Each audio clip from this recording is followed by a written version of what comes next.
A milk chilling unit can remove heat from the milk at the rate of 41.87 megajoule per hour. Heat leaks into the milk from the surrounding at an average rate of 4.187 megajoule per hour. Find the time required for cooling a batch of 500 kg of milk from 45 degrees Celsius to 5 degrees Celsius. Take the CP of milk to be 4.187 kilo joule per KG hour. देखो question बोल रहा है कि एक आपका milk का batch है, ठीक है। सपोज इसे मान लो मिल्क बैच है, ये आपका बैच है और इस बैच में मिल्क को आपने रखा है, लेकिन आपको मिल्क को क्या करना है, फटने से बचानी है। तो आप क्या करो कि एक मिल्क चिलिंग यूनिट का प्रयोग कर, जिससे क्या कर रहा है, इससे हीट को निकाल रहा है, जो कि ये आपका 45 डिग्री सेल्सियस है। 45 डिग्री सेल्सियस से 5 डिग्री सेल्सियस पे ले जाना है, ठीक है। और मिल्क का जो मास है आपका 500 केजी इसका मास है, ठीक है। मिल्क चिलिंग यूनिट क्या कर रहा है, इससे जो होता है इस मिल्क से हीट को निकाल रहा है। किस रेट से निकाल रहा है, आपका Q1, सपोज इसे Q1 इक्वल टू आपका 41.87 मेगा जूल पर आवर से निकाल रहा है, ठीक है। इस रेट से निकाल रहा है हीट। लेकिन क्या हो रहा है कि जब इससे निकाल रहा है तो इसकी जो टेम्परेचर अब लोअर हो रहा है कंपेयर टू सराउंडिंग। जब कंपेयर टू सराउंडिंग इसकी टेम्परेचर लोअर हो रहा है तो हीट जो होता है इसमें जो मिल्क में आपका इंटर कर रहा है, किस रेट में, Q2 इक्वल टू आपका 4.187 मेगा जूल पर आवर। क्योंकि जो मिल्क का जो टेम्परेचर है जब हीट निकला इसका रिड्यूस हो रहा है, तो जो by virtue of temperature difference, जो आपका सराउंडिंग का टेम्परेचर देन मिल्क का टेम्परेचर जो होता है डिफरेंस है, मतलब मिल्क का टेम्परेचर कम है तो हीट जो होता है हाई टेम्परेचर से लो टेम्परेचर रीजन में आपका फ्लो कर रहा है। तो जो मिल्क चिलिंग यूनिट जो होता है अब नेट हीट कितना निकाल रहा है, नेट हीट जो कितना हीट निकाल रहा है, तो आपका तो वह तो निकाल रहा था Q1 heat milk chilling unit निकाल रहा था, लेकिन टेम्परेचर डिफरेंस के कारण जो होता है उसमें आपका Q2 हीट चला रहा है, वह रेट जो आपका चला रहा है बाई, क्योंकि टेम्परेचर डिफरेंस के कारण। तो नेट हीट कितना मिल्क चिलिंग यूनिट निकाल रहा है आपका 41.87 माइनस 4.187 आपका क्या होगा, मेगा जूल पर आवर।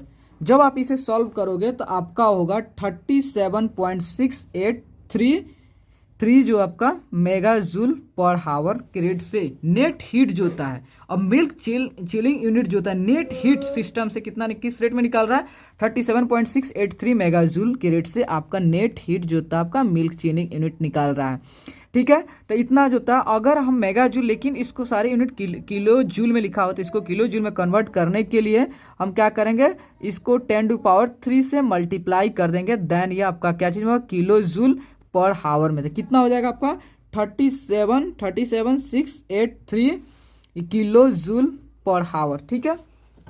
इस रेट से आपके जो मिल्क है, मिल्क से हीट मिल्क चिलिंग यूनिट निकाल रहा है। तो देखो हमको कहाँ से ले जाना है, मिल्क जो होता है आपका इनिशियल 45 डिग्री सेल्सियस, लेकिन 45 डिग्री सेल्सियस से मुझे 5 डिग्री सेल्सियस ले जाना है।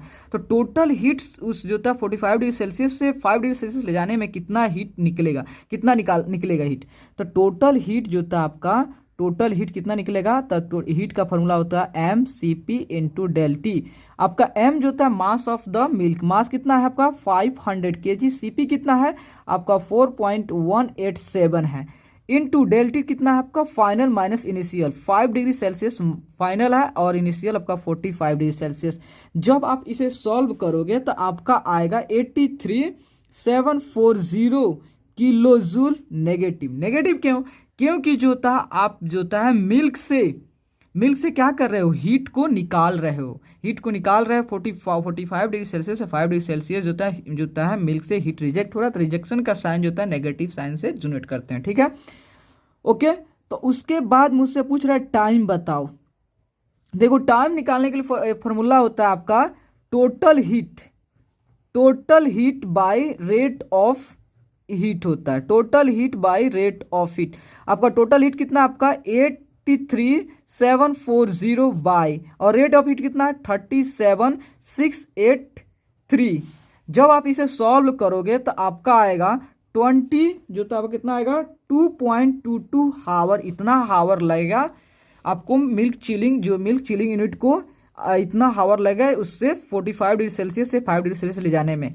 लेकिन हमको बुक में जो हावर में एंड देन मिनट में दिया है, तो आपका यह 2 हावर हो गया। और 0.22 को अगर हम 60 से मल्टीप्लाई कर दें देन आपका मिनट हो जाएगा, तो आपका कितना आ जाएगा 13 मिनट आ जाएगा। ठीक है, तो 2 हावर 13 मिनट आ जाएगा। ठीक है, अगर आप चाहते हैं कि इस फॉर्मूला को याद नहीं रहता है, तो आप कैसे समझ लीजिए कि मान लीजिए कि, ठीक है, कि अगर आपको देखो यहाँ पे आपको 37683 किलो जूल को, इतना किलो जूल हीट निकालने के लिए आपको 1 आवर लग रहा है। ठीक है, तो आपको इतना किलो जूल हीट निकालने के लिए आपको 1 आवर निकालना था, मतलब 1 किलो जूल हीट निकालने के लिए कितना लगेगा 1/37683 लगेगा। ठीक है, और आपको कितना हीट निकालना है 8740, तो आप कितना, तो 1/37683 इंटू जो का 83740 इतना होगा। जब आप इसे सॉल्व करोगे तो आपका सेम वैल्यू आपका 2.22 हावर आएगा। अगर आपको प्लीज़ वीडियो अच्छा लगे कृपया सब्सक्राइब करें, लाइक करें, ताकि मैं आपको आगे और से ज़्यादा आपको हेल्प कर सकूं। Thank you.